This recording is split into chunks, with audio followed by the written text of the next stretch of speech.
माननीय अध्यक्ष महोदय, मुझे जवाब मिल गया है। मैं पूरक प्रश्न पूछना चाहती हूँ। उत्तर के क्रम संख्या 1 में उल्लेखित किया गया है कि आमजन की समस्याओं के त्वरित समाधान हेतु संविदा कार्मिक नियोजित किए जा रहे हैं, पर खेद के साथ कहना पड़ रहा है कि चोमू ही नहीं अपितु संपूर्ण राजस्थान में संविदा कर्मियों में जॉब को लेकर एक असुरक्षा की भावना है और उसका फायदा उठाकर उच्च अधिकारी इनके मार्फत वसूली कराते हैं। 2 दिन पहले अभी जयपुर नगर निगम में पशु शाखा में जो एसीबी का मामला हुआ था वो भी सभी को ज्ञात है। चलाना है कि नहीं चलाना, मैं स्थगित कर दूंगा कल की तरह, फिर शाम को क्या रिप्लाई दिलाऊंगा। मतलब आपको तो बिल्कुल सदन को क्या बना रहे हो? ये सदन है, आपको लोगों ने चुन करके भेजा है। 2 लाख 3 लाख मतदाताओं से आप चुन के आए हो। सदन है, आप माननीय विधायक बने हो, तो कम से कम अब सब लोग जो है शांतिपूर्वक उसका उत्तर सुनो। नहीं सुने, आपको व्यवस्था है, ये पूछेंगे, उसके बाद क्या हर शेम बोलना, सब बोलना हर प्रश्न में जरूरी है।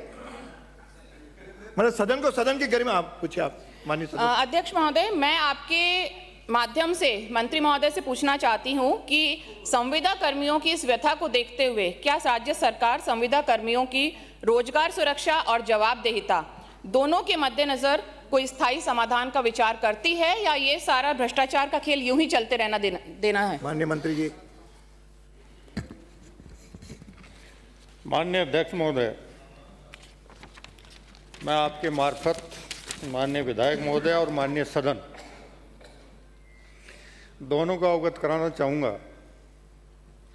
कि भ्रष्टाचार एक ऐसी बीमारी है जो 1948 में सेना की जीप खरीद घोटाले से शुरू हुई थी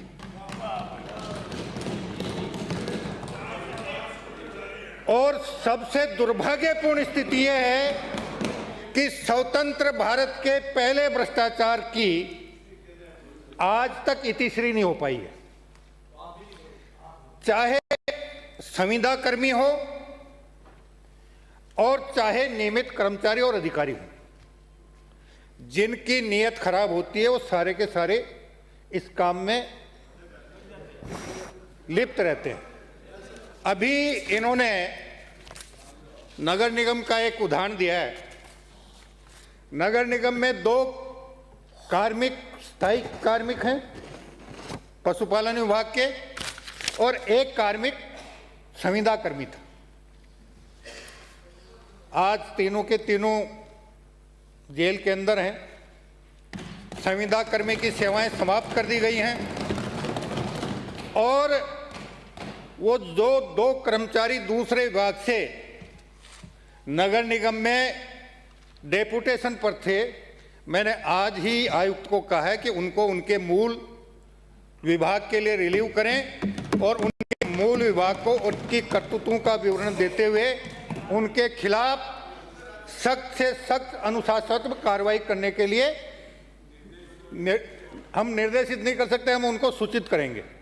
और माननीय पशुपालन मंत्री जी यहाँ विराजमान है, उनसे बात करके उनके खिलाफ हम 2 दिन में कार्रवाई भी करवा देंगे। जहाँ तक चोमू नगर पालिका में नहीं, पूरे प्रदेश में ही ये परंपरा कोई आज से शुरू नहीं हुई है।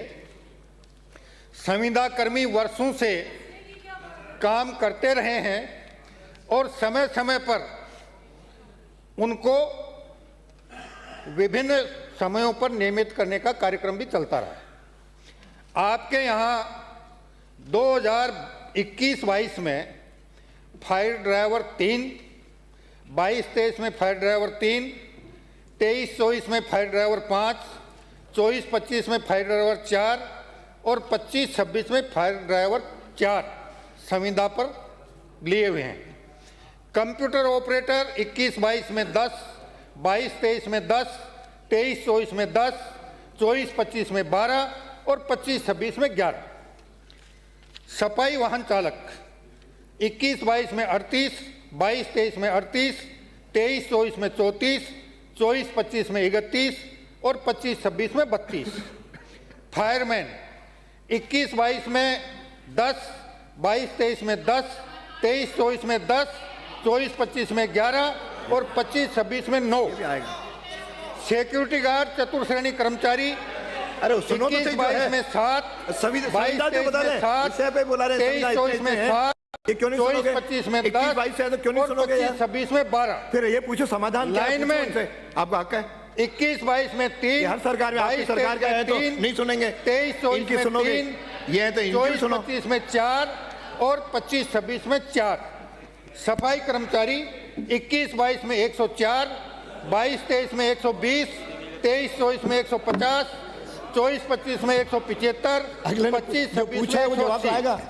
हमने क्यों नहीं पिछले आएगा? 2 साल पुराना में कुछ मत बोलो, अब बोलो इसमें जो समाधान। सबसे बड़ा ऐसे थोड़ी सुधार होता है। किया, मानिए। पहले जब भी संविदा कर्मचारी संविदा पर विभिन्न प्लेसमेंट एजेंसियों के माध्यम से लिए जाते थे, उनका पीएफ और ईएसआई कार्ड तो लिया जाता था, लेकिन संबंधित विभाग में जमा नहीं करवाया जाता था। अब हमने सभी निकायों को प्रतिबंधित कर दिया है कि पहले महीने का बिल बिना रसीद के पास करके भुगतान कर दें और दूसरे महीने का जब बिल आए तो पहले महीने पीएफ और ईएसआई संबंधित विभाग में जमा कराने का चालान जब तक जिस भी निविदा दाता के पास संविदा कर्मी सप्लाई करने का आपने अधिकार दिया है वो प्रस्तुत नहीं करे, तब तक अगले महीने का किया जाए। दूसरा पूछो। अध्यक्ष महोदय, मैंने ये पूछा था कि सरकार इसके स्थायी समाधान की कोई मंशा रखती है या नहीं रखती है, उसका जवाब मुझे नहीं मिला। नियत का जवाब मिल गया कि नियत तो सिर्फ टाइम पास करने की है, पर कम से कम कोई स्थायी समाधान का मंशा अगर सरकार रखती है कि नहीं रखती है। अब तक इस मामले में जिस प्रकार काम होता रहा है, जब समयानुकूल होगा और